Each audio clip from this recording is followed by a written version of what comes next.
First ski day in paradise, folks. I think it's about minus 20 Celsius right now. I don't have the weather network pulled up, but here's my proof. Squeaky snow, baby. All right, here's my plan. I picked up a diesel heater. I want to rig it up to this thing. Didn't want to tie into my coolant system because it's more work. And with the diesel heater, I'll be able to also use it in the fishing shack. I'm gonna mount it up right here. I took my ROPS off. People in my previous video, they were asking if the ROPS fits with this cab. Yes, it does.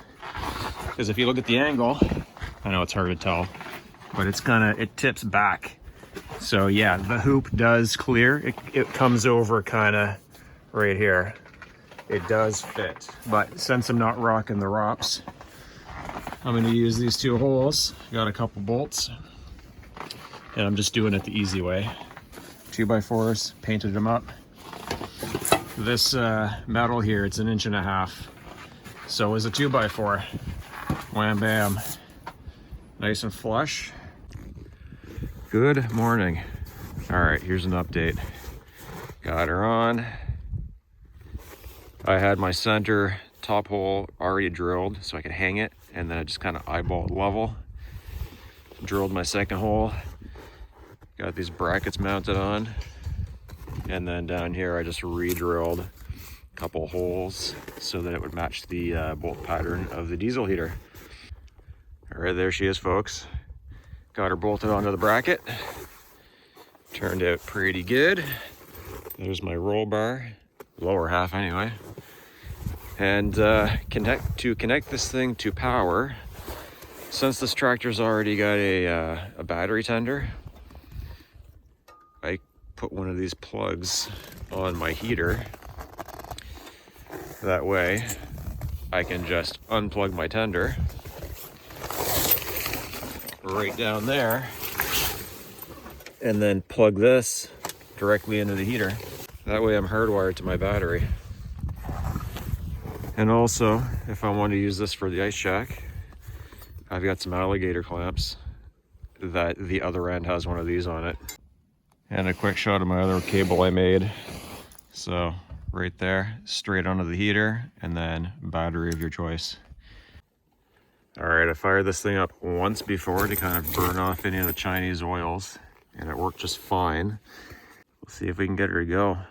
I don't know, something's telling me that it's too cold out. How the heck do you turn this thing on? Let me grab the remote. All right, take two.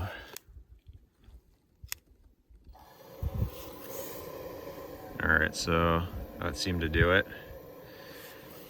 I don't know how to turn this on unless I'm using the remote. Please let me know in the comments if you have a heater with this screen on it. I watched a couple videos and it said do a short press, but that doesn't seem to do anything for me. But a long press on the remote works every time. All right, while this thing's warming up, I'll show you what else I've done to this thing since my first video.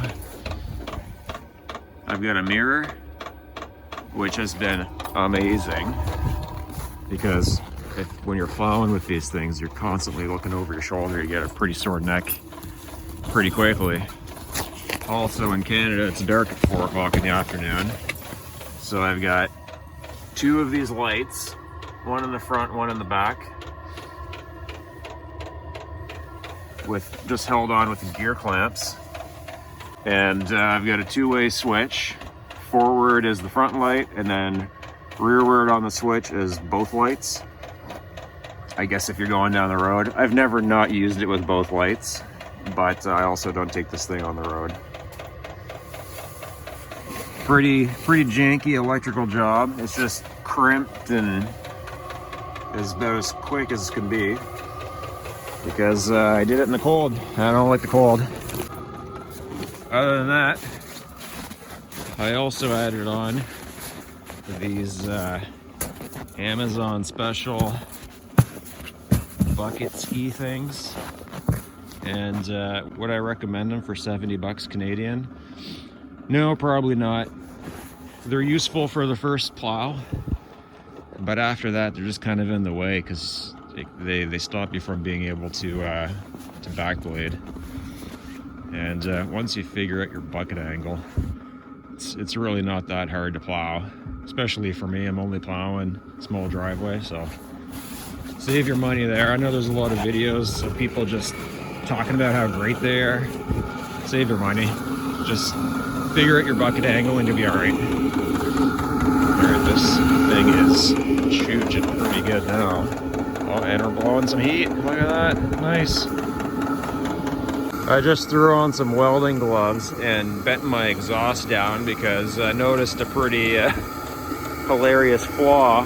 My exhaust was getting sucked directly into my intake for my cabin air, and that's no bueno. So these cabs, they've got this zipper, and the reason that's there, it's not for the door is this zipper, but they have this zipper here because it's meant for an MTD or MDT tractor with a snowblower that has the manual crank for the chute. But anyway, doesn't matter. For me, I'm using it for my vent. Pretty friggin' slick. And yeah, I know I got all these gaping gaps, giant gaps everywhere. However, there's so much airflow coming out of here, it is noticeably warmer. I also really love that I've got it mounted to the ROPS. And even if you still had your ROPS on there, you could still rig it up the same way. Just maybe get some longer bolts for this side. And it doesn't stick out any further really than my outriggers, so I'm not any wider than I was. I'm pumped. I'm gonna start plowing, guys. Thanks for watching. That's been the update for this tractor and for my cab setup. For the money, love it. Diesel heater, love it. I've already got diesel for the tractor, so can always spare a few liters for the heater.